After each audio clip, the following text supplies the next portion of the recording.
The island of Sodor had many visitors, and the fat controller had scheduled more trains. Gordon, the big engine, had to work harder than ever before. "Come on," he called to the coaches. "Come on, come on, come on. The passengers rely on me to be on time."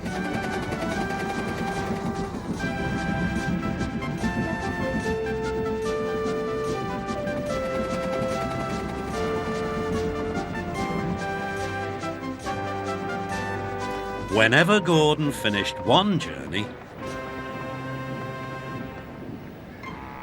it was time for another to begin. "Never mind," he puffed. "I like a good long run to stretch my wheels."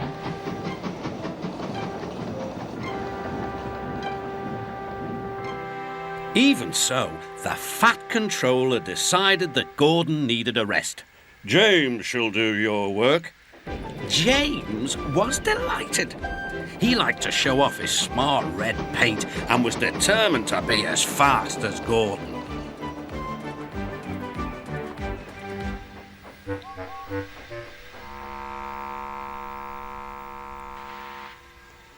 "You know, little Toby," he boasted, "I'm an important engine. Everyone knows it. I'm as regular as clockwork, never late, always on time." "Says you," replied Toby. Just then, the fat controller arrived. "Your parts are worn, Toby, so you must go to the works to be mended." "Can I take Henrietta, sir?" "No. What would the passengers do without her?" Toby saw Percy by the water tower. "Don't worry, Toby," said Percy. "I'll take care of Henrietta until you get back." Soon Toby was out on the main line. He clanked as he trundled along. He's a little engine with small wheels. His tanks don't hold much water. He had come a long way and began to feel thirsty. In the distance was a signal. "Good," he thought. "There's a station ahead. I can have a nice drink and a rest until James has passed." Toby's driver thought so too. Toby was enjoying his drink when the signalman came up. He had never seen Toby before. Toby's driver tried to explain, but the new signalman wouldn't listen. "We must clear the line for James with the express. You'll have to get more water at the next station." Toby clanked sadly away.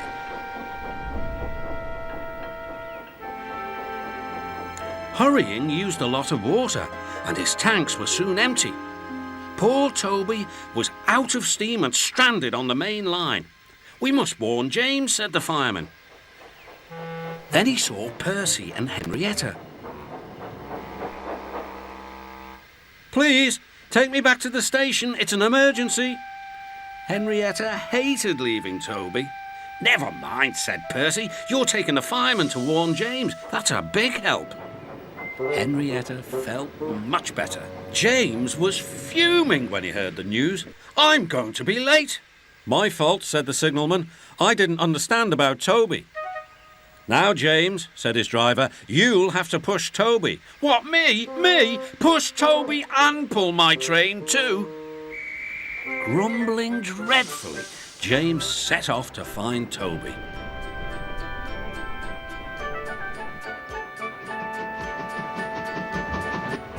He came up behind Toby and gave him a bump. "Get on, you!"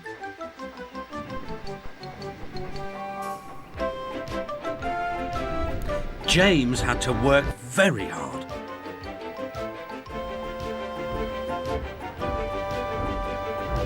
When he reached the workstation, he felt exhausted. Some children were on the platform. "Coo," said one. "The express is late and it's got 2 engines.